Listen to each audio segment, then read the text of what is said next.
we just sort of bring the focus to the benefits of yoga in terms of what it can do for our body without necessarily being in a full 1 hour or whatever long practice. So this is something that you can do at home every day, and so just try it out. Yeah? Good. All Sounds right, good. So if you want to just go ahead and introduce yourself. My name is Valerie. I'm with Smarty, Paws RGV dog training here in the Rio Grande Valley, and I'm interested in getting started with some yoga.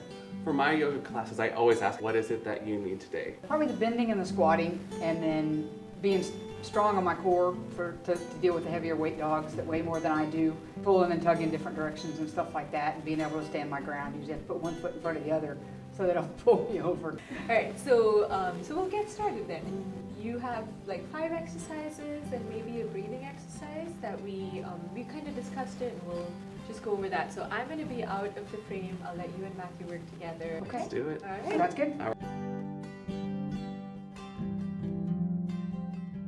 Alrighty, so Valerie, we're starting you off here in child's pose. So the beauty about child's pose is you can make this as active or as passive as you would like. If you want to activate it a little bit more here, I'm going to have you start to press into your hands, so maybe that your elbows start to lift off the mat.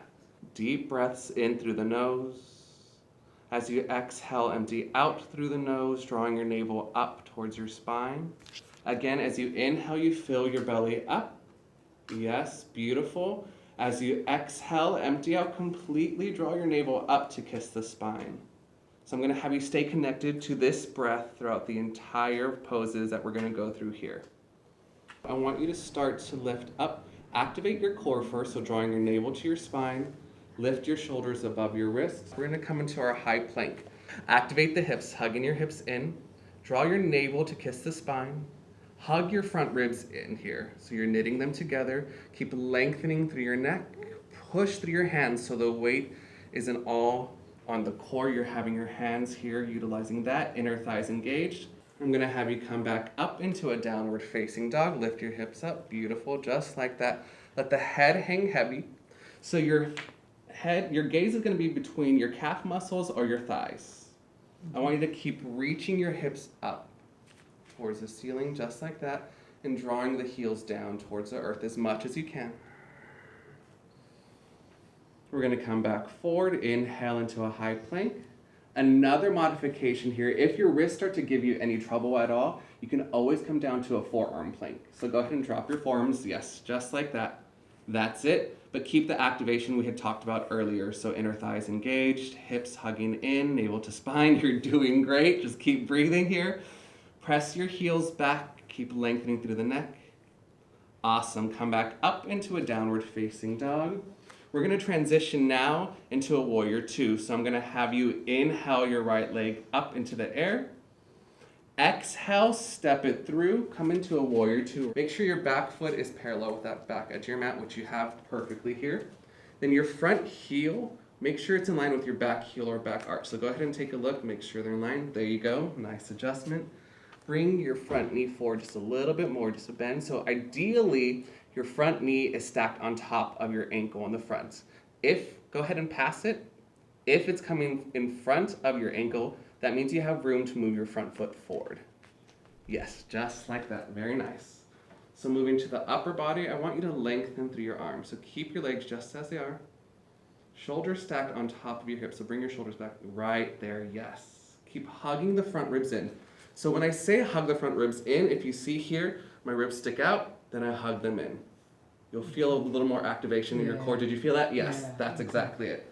All right, so keep lengthening through your arms, gazing over the front middle finger. Now, if you feel like you want to add some movement to your warrior two, I'm going to have you straighten your front leg out and bring your arms up, look up at your thumbs. There you go. Then I'm going to have you come back down into your warrior two, bend to that front knee, go a little deeper. We're going to do just one more, so inhale up. Exhale, warrior two, that's it. Take a deep inhale here. Exhale, windmill your hands down onto the mat. There you go, just like that. I'm going to have you step your left foot forward and out so we come into a yogic squat. So actually bring it out, yes, there you go. Sink down, hips down, hands at heart center. Now while you're here, if you ever need some modifications here, we have a block. So what you're gonna do is you're gonna be in your yogic squat, putting the block down, and then sit onto the block. A little better for you? Yeah. A little bit more support? Yes. Yeah. All right. So while you're here, I'm gonna have you take your right hand and place it on the outside edge of your mat. So go ahead and place it here. Yes, and your tricep is pressing against your inner thigh. Now I want you to add a twist, taking your left arm up, open the heart to the ceiling, just like that. Take some breaths here. Go ahead and exhale, release the left hand down to the edge of your mat. Other side, inhale your right arm up. For a twist, that's it. Beautiful. One more deep breath here. Exhale, lower your right hand down. Now we're gonna, with control, come up from our yogic squat into a standing pose. So first, I want you to lift your hips up, just the hips. So you're gonna be folded over. Now, if you notice that your knees start to come forward, I want you to make sure they're behind your toes. Now start to press firmly into your heels. Keep your core engaged as you slowly start to come all the way up. Yes, very nice. Bring your feet hip underneath your hips. Yes, hip width apart, there you go. Keep your hands at your heart center. We're gonna go into tree pose for the balancing aspect of your work. So you're gonna ground through your left leg first. I'm gonna have you take your right heel, actually bring it to your left ankle. So option to stay here. If you're newer to balancing, this may be where you wanna stay, but I know you're not. So we're gonna go a little bit higher. Take your right foot to your calf muscle.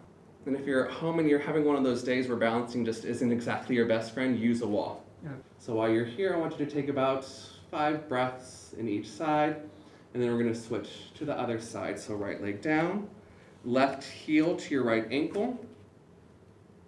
You can come up to the calf muscle, maybe even your inner thigh. There you go, just like that. Yep, I'm gonna be your wall today. There you go.